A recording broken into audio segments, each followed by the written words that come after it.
I'm Cape Joel, and this is Comic Smack, your weekly, daily, all the time, anytime comic show where I give you your fix of everything you need to know from the world of comic books and superheroes. And on today's show, we are taking a closer look at Dark Knight's Metal issue number 5. Can the heroes get the all-important Nth Metal to push back the Dark Knights, or is it all too late? Let's hop on in together and find out. Alrighty then, so as we join the comic, the Batman who laughs is getting reamed out by his boss Barbatos for his ever-mounting failures. For one, Batman and Superman have escaped, which means they don't have their power source anymore, which means the Earth's descent into the Dark Universe has been slowed down. He also failed to apprehend the other heroes, which means they're that much closer to getting their hands on Nth Metal and finally being able to hurt creatures from the Dark Universe. Hey, speaking of the other heroes, where are they right now? Well, first we check on in with Aquaman and Deathstroke, who have managed to reach the center of the Earth. You could even say they've journeyed there. Oh man, I hope they run into the Rock. As Arthur discovers, this place is actually deeply tied to the first king of Atlantis and how he was able to save its people and set up a whole community underwater. Now,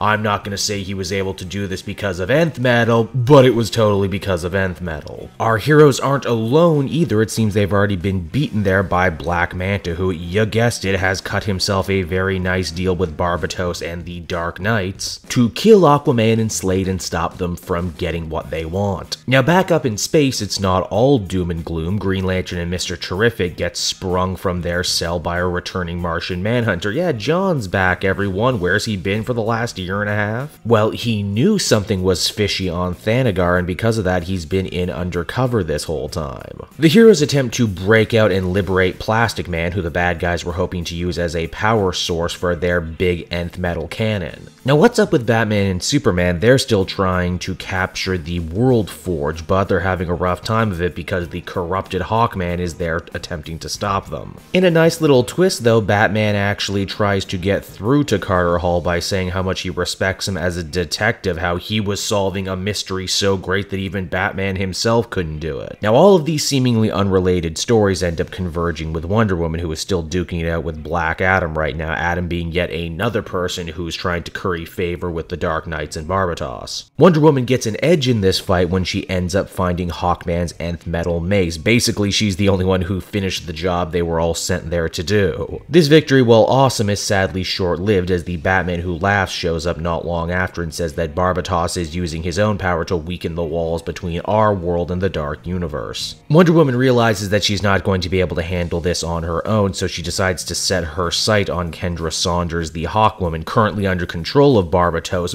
but using the power of the Lasso of Truth, she is able to break the control. Wonder Woman literally beats some truth into her, and it's pretty awesome. So many people forget that that's a power the Lasso of Truth has. Now, while our heroes just narrowly manage to escape, they end up coming face to face with more denizens from the Dark Universe, complete with twisted nightmare versions of Wonder Woman. It's also around here too that the Nth Metal cannon on Thanagar gets fired, only it's been rejiggered so now it fires pure dark energy that focuses right on in the Nth Metal mace. Once again, the comic is brought back to this idea of music and tunes being able to communicate across the multiverse, so Wonder Woman and Hawkwoman decide to run right into battle, saying one mighty battle cry to try and reach Batman and Superman. And yeah, it's right around there the comic ends. So that was Dark Knight's Metal issue number 5, everybody, and a lot, and I mean a lot, actually happens in this issue. I feel like I just barely scratched the surface. Now that being said, we didn't really see a lot of movement this issue. The heroes were screwed when it started, and they were even more screwed when it was over. If nothing else though, this being essentially the middle part of the story, we do get to buckle down and enjoy some of the interesting character dynamics that are on offer here. Batman and Superman get to push each other forward, Hal Jordan gets to be cocky, we get to learn the importance of Plastic Man. Heck, even Black Manta and Black Adam prove that the main villains don't need to be supplanted by the new villains in a big event, which is always fun. Plus, the art is as stellar as it's ever been. I particularly like seeing Barbatos just lounging on a big, tall building. Overall, I'd feel comfortable giving this one an 8.5 out of 10. Not quite as good as the ones that preceded it, but still pretty solid. So that's Dark Knight's Metal, everyone. I hope you enjoyed the video, and as always, be sure to take a closer look at some of these other ones I've been working on. Then you can follow me on social media at Cape Joel, so you always know what's coming out next. And And hey, if you like what I do and want to support me, you can always become a patron. Patrons get exclusive access to videos and content before anyone else, and you can do so for as little as $1 a month. And lastly, if you like superheroes and video games, be sure to head on over to the Joel Daily channel where you'll find me Let's Playing the Telltale Batman games. And until next time everyone, this has been Cave Joel, thank you so much for watching and listening, and I'll see you all again later. Bye bye.